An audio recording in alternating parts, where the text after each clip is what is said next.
कहता है, ये मन कहूँ खुदा से मेरी मुश्किलें बड़ी हैं, इन मुश्किलों से कह दो मेरा खुदा बड़ा है। आती है आंधियाँ तो कर उसका खैर मकदम, तूफान से ही तो लड़ने खुदा ने तुझे गढ़ा है। मन कहूँ खुदा से मेरी मुश्किलें बड़ी है, इन मुश्किलों से कह दो मेरा खुदा बड़ा है। इन मुश्किलों से कह दो मेरा खुदा बड़ा है। सारी महिमा मैं प्रभु को देती हूँ और मैं विश्वास करती कि आप लोग भी इस गवाही को सुन के अपना जो भी विश्वास है प्रभु पे रखेंगे।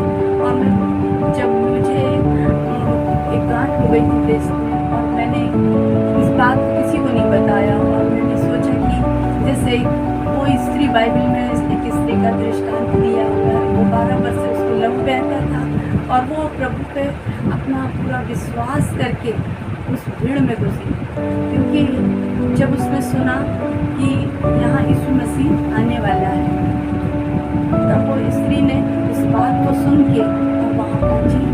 और इसके पहले वो अपने सारे धन को लगा चुकी थी और उसको कोई लाभ नहीं हुआ, लेकिन जब इस बात को उसने सुनी कि वहाँ प्रभु यीशु मसीह जो सबों को चंगाई देता है, और वो वहाँ पहुँच के उस भीड़ में घुसी।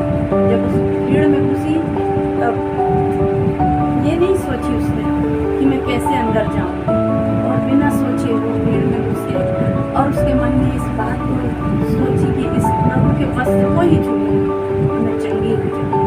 और जब वो वहाँ अंदर गई और प्रभु के वस्त्र को छुई, प्रभु ने कहा कि मुझे किसी ने छुआ है, और उस भीड़ ने कहा, हे प्रभु तुझ पर तो पूरी भीड़ गिरी पड़ रही है, तुझे कौन छुएगा, सब कोई तेरे ऊपर गिर पड़ रहा है। तब यीशु मसीह पीछे पलट के पूछता है कि मुझे किसने छुआ, और वो स्त्री घबरा के कहने लगी, हे प्रभु मैंने तुझे छुआ। पूरा अपना दृष्टांत उसने बताया।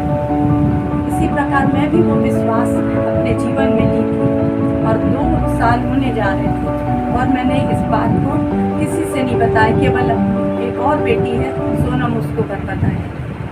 बस जब फिर ये बातें बढ़ती गई तो मेरी एक बेटी और है लवली, उसने पास्टर साहब से बात की और पास्टर साहब ने मुझे आके करके बोला कि नहीं तुम्हें वहाँ जाना चाहिए हॉस्पिटल।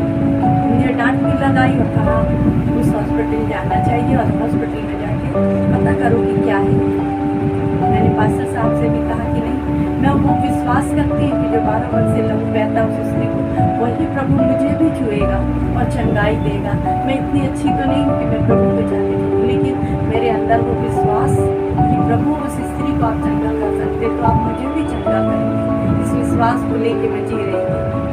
फिर पास्टर साहब ने कहा कि आप हॉस्पिटल जा जाओ। हॉस्पिटल गई तो उन डॉक्टरों ने डायग्नोस किया, तब पता चला कि मुझे ये बीमारी, लेकिन मैं उस बीमारी का नाम लेना नहीं चाहती हूँ, क्योंकि मेरे परमेश्वर को उन लोगों से जान पहचान। और आज भी मैं उस वचन को बार बार क्लेम करती हूँ, प्रभु आपने उस स्त्री को चंगाई दी, मुझे भी दी। और मैं विश्वास करती हूँ कि आप जीवित परमेश्वर हैं। और जब मेरा ऑपरेशन हुआ तो मुझे वहाँ 5 तारीख को बुलाए और मैं एडमिट हुई, लेकिन 5 तारीख को नहीं, 10 को नहीं, 15 तारीख को मेरा ऑपरेशन हुआ और मुझे कुछ भी समझ नहीं आया कि ऑपरेशन कैसे हो गया।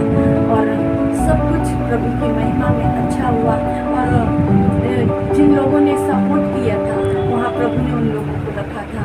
वो सिस्टर रेनू थी, और मैं सारी महिमा अपने प्रभु को देती हूँ। और जिन्होंने वहाँ पे सपोर्ट किया उनके लिए भी मैं प्रभु से प्रार्थना करती कि अपना अनुग्रह उनके जीवन में निरंतर आप रखें, ताकि प्रभु हर लोग हर एक प्राणी उस बात को जान सके कि एक जीवित परमेश्वर है जो हमें निरंतर संभाल के रखता है। लोग तो घोड़े और रथों पे, अपने धनों पे, बैंक बैलेंस में भरोसा रखते, लेकिन मेरा परमेश्वर सिर्फ एक ही है जो वो कहता ना मैं तुझे कभी छोड़ूंगा ना त्यागूंगा। सचमुच में ना कभी छोड़ता है ना त्यागता है, लेकिन हमारा भरोसा उस परमेश्वर को जिसने पूरे ब्रह्मांड को बनाया है और वो हमारे लिए सब कुछ कर सकता है।